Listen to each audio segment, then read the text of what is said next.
നവതിയുടെ നിറവിലും പുതുതലമുറകൾക്ക് സ്നേഹപാഠങ്ങൾ പകർന്നു നൽകി പ്രധാനാധ്യാപകരായ ദമ്പതികൾ.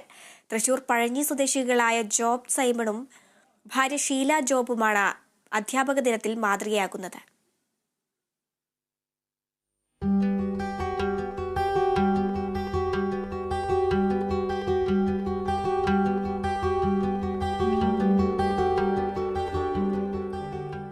മൂന്നര പതിറ്റാണ്ടോളം അധ്യാപന രംഗത്ത് പ്രവർത്തിച്ച ജോബ് സൈമനും ഭാര്യ ഷീല ജോബും നവതിയുടെ നിറവിലാണ്. പ്രായാധിക്യത്തിലും കുട്ടികൾക്ക് സ്നേഹപാഠങ്ങൾ പകർന്നു നൽകി മാതൃകയാകുന്നു. 1960കളിൽ അധ്യാപക ജീവിതത്തിലേക്ക് പ്രവേശിച്ച ജോബ് മാഷ് ആലത്തൂർ സ്കൂളിൽ നിന്നാണ് ജോലിയിലേക്ക് പ്രവേശിച്ചത്. വിവിധ സ്കൂളുകളിലായി നീണ്ട സേവനത്തിനു ശേഷമാണ് ഇരുവരും വിരമിച്ചത്. വിദ്യാർത്ഥികളെ സ്നേഹത്തോടെ ചേർത്തുപിടിച്ച ഇവർക്ക് പഴഞ്ഞി, കുന്നംകുളം, മരത്തംകോട് പ്രദേശങ്ങളിലായി നിരവധിയായ ശിഷ്യരുണ്ട്. പുതുതലമുറയിൽ നിന്ന് മാറിപ്പോകുന്ന സ്നേഹം, ബഹുമാനം, വായന എന്നിവയെല്ലാം തിരിച്ചു കൊണ്ടുവരാനാണ് ഈ സൈബർ കാലത്ത് നാം ശ്രദ്ധിക്കേണ്ടതെന്ന് ഈ അധ്യാപക ദമ്പതികൾ പറയുന്നു.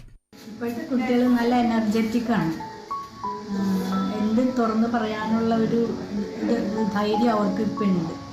പഠിപ്പിച്ച എല്ലാ സ്കൂളുകളിലും സാമൂഹ്യശാസ്ത്ര വിഷയങ്ങൾ എളുപ്പമാക്കാൻ ശ്രമിച്ചിരുന്ന അധ്യാപകർ ക്ലാസ് മുറികളിൽ പഠനകാര്യങ്ങൾ കുട്ടികൾക്ക് ലളിതമായി മനസ്സിലാക്കി നൽകുന്നതിൽ അതീവ ശ്രദ്ധ ചെലുത്തിയിരുന്നു. പ്രായത്തിന്റെ വിഷമതകൾക്കിടയിലും ഇരുവരും ഒഴിവു സമയങ്ങൾ കണ്ടെത്തി വായനയിൽ മുഴുകും. 3.5 പതിറ്റാണ്ടോളം തങ്ങൾ സ്വായത്തമാക്കിയ അറിവ് ഇപ്പോഴും പുതുതലമുറയ്ക്ക് പകർന്നു നൽകുകയാണ് ദമ്പതികൾ.